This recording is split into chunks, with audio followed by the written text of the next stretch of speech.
The temple in the ancient world is the sacred domain in which darkness, ignorance, illiteracy, arrogance are conquered. Here, man, in moments of celebration of the great mysteries, allowed his soul to communicate with the divine, to travel with the chariot of ecstasy to the source of light, and to enter into the inner depths of his being. There, where is defined and functions the code of the essence of things, the workings of the universe.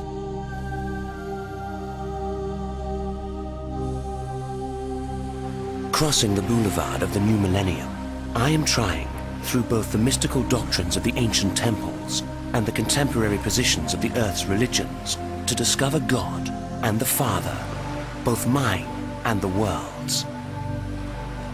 Religion is the upward attraction of the mind and soul to unite with the truth of the world.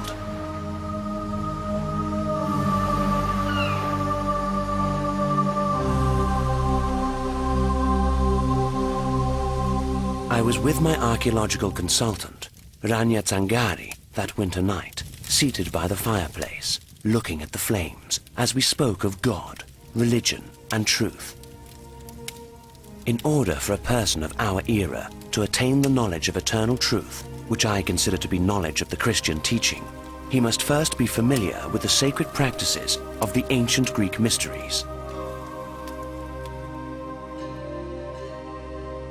If Christ spoke of the destination of the soul, the Orphic mysteries spoke of the progression of the soul as the propylaeum of its destination.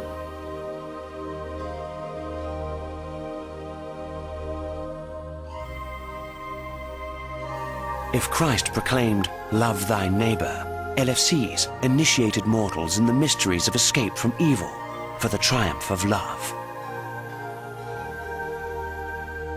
I consider it necessary, before I refer to the divinity of Christ, to go back in time and place myself in the period of the birth of the first organized religious expression of the nature of the world, which is called the Orphic Mysteries.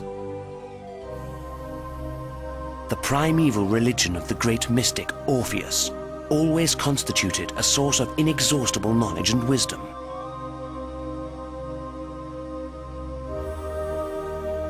Orpheus, the most ancient poet of word and music, was at the same time an inspired prophet who strove to interpret in his teachings the great causes of the genesis of the world, as well as the divine entities and the purpose of life.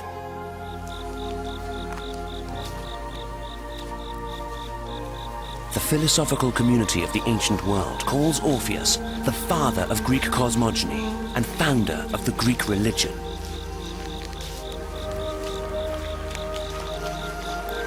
The epicenter of Orphic teaching is the purification of the mind and the soul, which leads to a pure human life. This is the eternal plus, that which never ceases to weave together the facts of the universe. Above the plus, there exists the indivisible seven, that which simultaneously engenders the all. Below the plus, there exists the earthly pleasures, disobedience, sin, gloom. Orpheus taught the young initiatives in the Temple of Zeus the immortality of the soul, its ascent to the heavenly spheres, and its descent to darkest Hades, the kingdom of Pluto.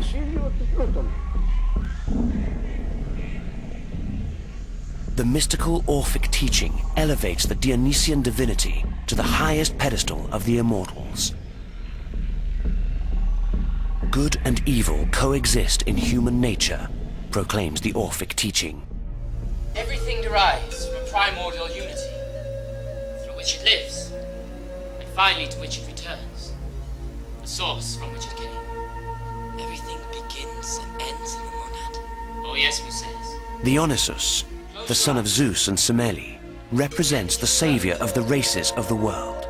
Dionysus, by means of his divinity, animates everything, and so is worshipped with passion. It is from the one that all things flow,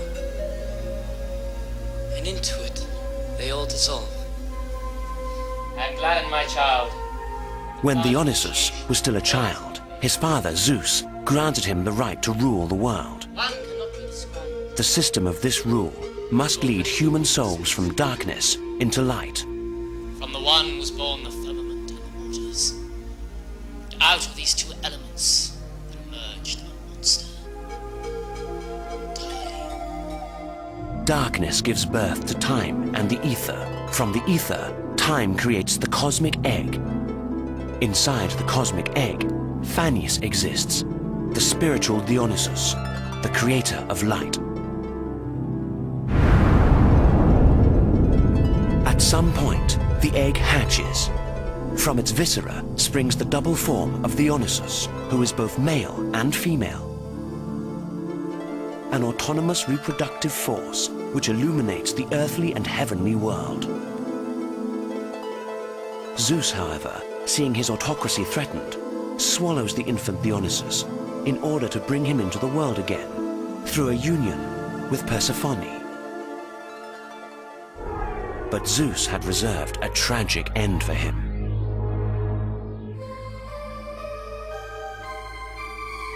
In a cave, Dionysus unites with Persephone in a firm embrace of the forces of the upper and lower worlds. Zeus sends the Titans and Titanesses to seize Dionysus from Persephone's embrace and to dismember him by pelting him with stones, which represents the bones of Mother Gaia. Then the Titans bury the pieces of Dionysus' flesh deep in the earth.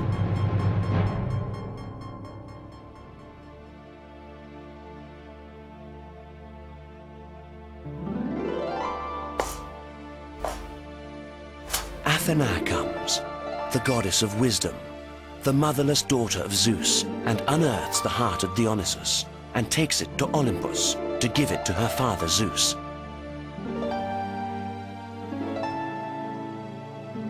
Για τους αρχαίους Έλληνες, η ορφική διδασκαλία For the ancient Greeks, the Orphic teaching of the myth of Dionysos, in its deepest meaning, expresses the rise and fall of human flesh for the rebirth of the spirit, which is of immortal nature.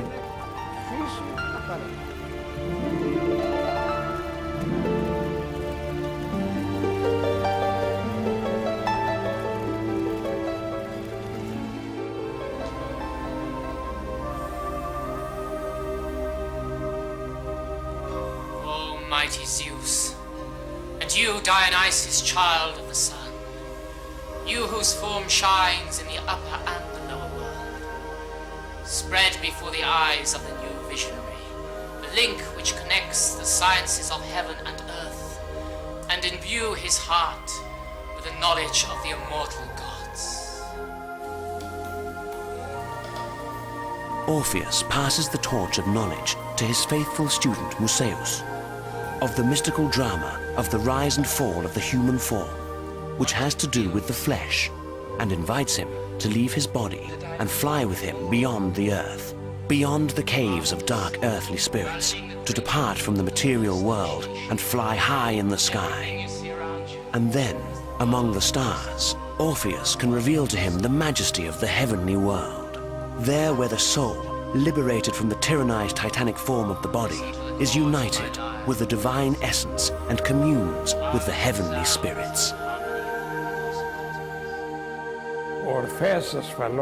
Orpheus was surely not a common person.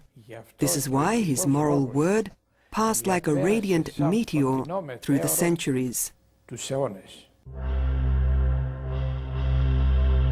In the Berlin Museum, in a cameo of the ancient world, there is a depiction of Orpheus as crucified. Above the cross, 7 stars and a half moon accent the symbolism of the depiction.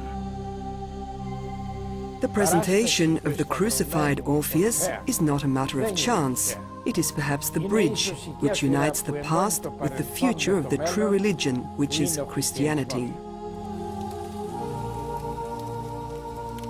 The Orphic teaching retains all its esoteric structures concerning the purification of the soul and its release from the titanic body.